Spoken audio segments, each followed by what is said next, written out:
Hey, welcome D-Lab. This weekend a fellow ham radio operator gave me this Ten-Tech OMNI VI Plus. He said, I know you had one years ago and you miss it, so here you go, you can have it, but it's tired. So I tested the transceiver.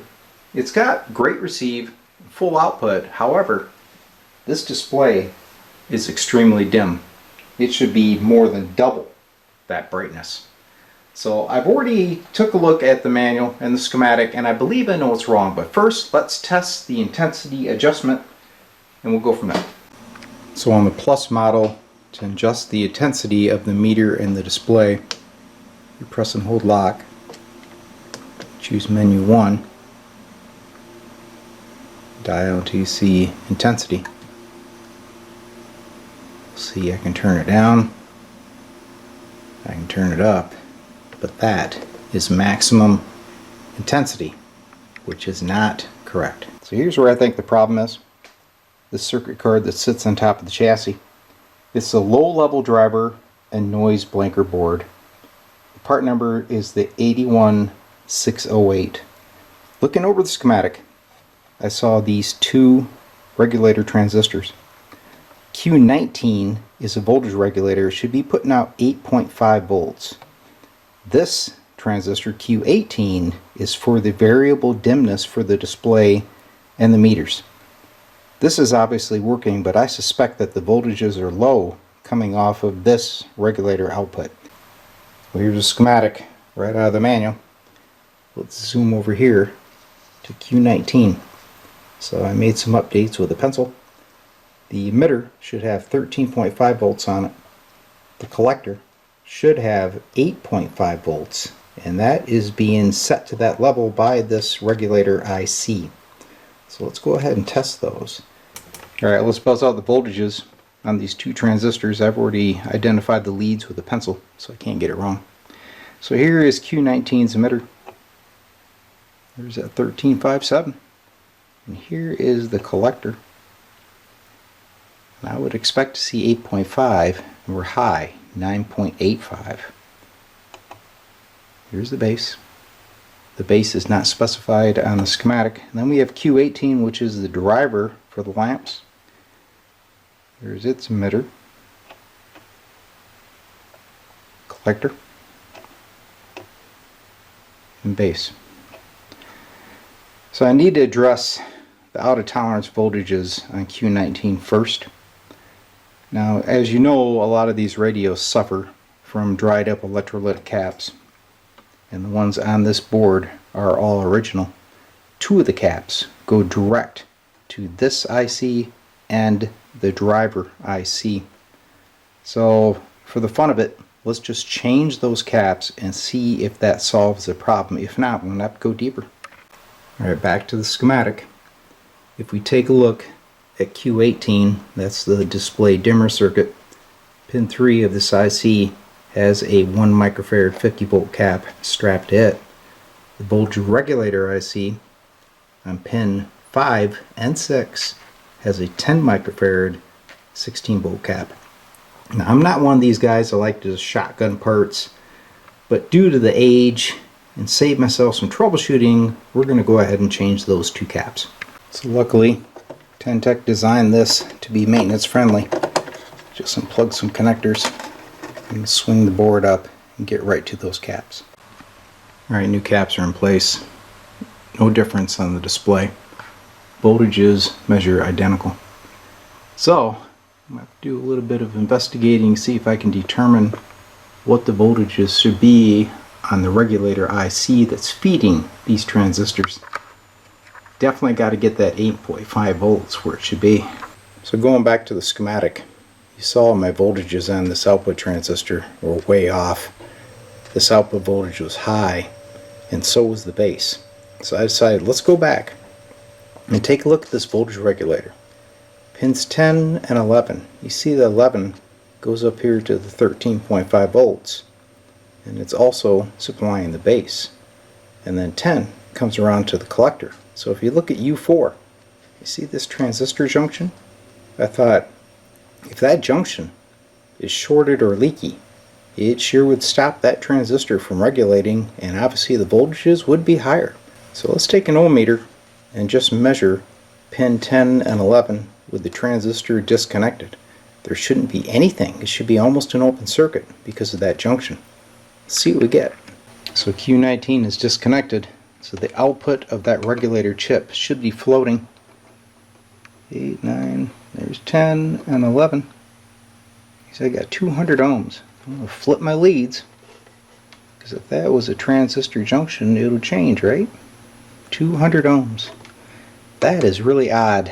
I'm going to see if I have another regulator, and we're going to measure those same pins on the bench.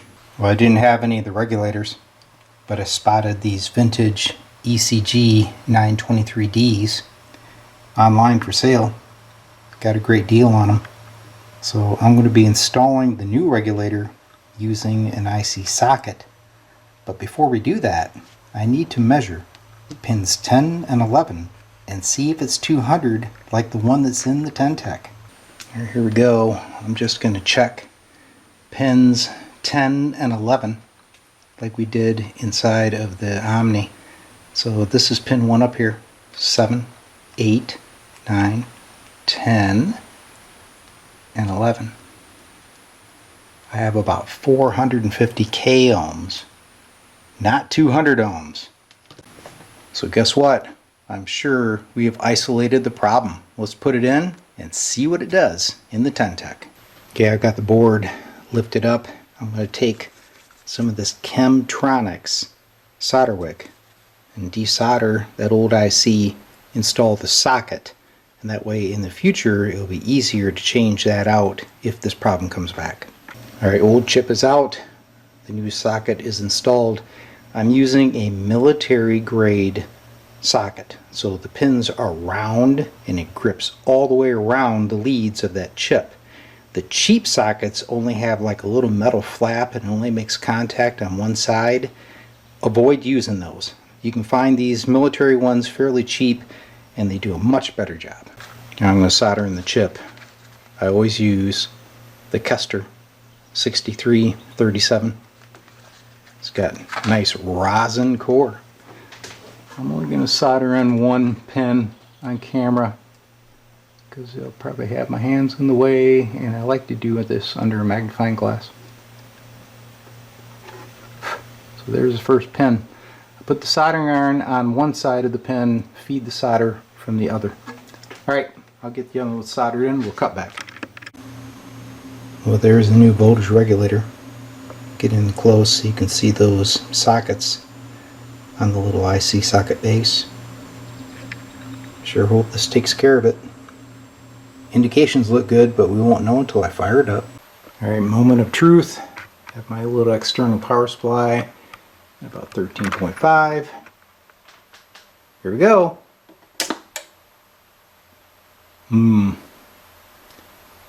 Doesn't look much brighter to me. Guess I better measure that voltage. Yep, well, I measured the voltages on the regulator.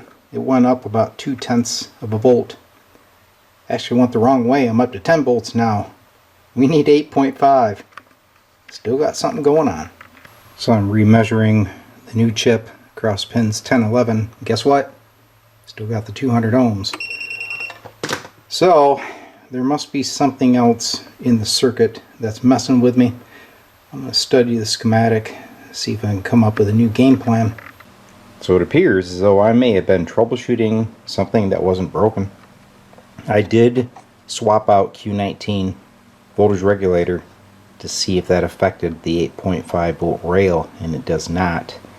Then I did a little more research and I found out that this other chip with Q18 is just to drive the front lamps. So I pulled off the lamp drive cable and made no effect on the display. Then reading further, I found that there's supposed to be a 5.6 volt driver voltage going to the display. It's right on the money. Reading further, I discovered that it runs these Max 7219 display drivers, and they simply provide the current to turn on the segments of the LED display. all those voltages are also correct. So it appears as though what I have is just an aging LED display. The actual voltage on these lamps is to spec. So at this point, I'm probably just going to go ahead and run the radio and see if it has other issues. I did spot electrolytic down here on the transmit audio board, down there in the left corner. It's probably hard to see, but there's all kinds of ooze all around the base of it. And there was a report that it had some sideband audio problems. So I'm going to pop this board out and change that cap and clean it up. And if there's a close-up on the little gooey electrolytic cap, I was able to lift the board up enough to where I should be able to pop that out of there, clean things up, and I don't have to decable. That's a good thing. There's a lot of wires here. Well, there is the little electrolytic cap. It's 100 microfarad 10 volts. I took a Q-tip, cleaned the ooze off the board. Then I decided to smell this cap. It smells like a dead fish. But there's that new cap in place. Everything's hooked back up. Ready to turn her on and test. So the radio is performing great. Yep, display's still dim. But I want to give her some on-air time. Check it on CW, make sure I'm getting full power out. And I need to come up with a microphone so I can check the sideband. Not been good at all. In fact, pretty much every day this week I haven't had much success. Yesterday I was in here for a little bit in the morning and I couldn't work anybody on 20 at all, and so I went to 40 meter CW and I locked 3 stations in about a half an hour when I should have been locking at least 20 in that time period. Okay, Chris, thanks again. 7-3. Have a great rest of your morning and a good weekend coming up. Go ahead. They are a great receiver. They are a dream on CW. See you later. W1AW, QR set.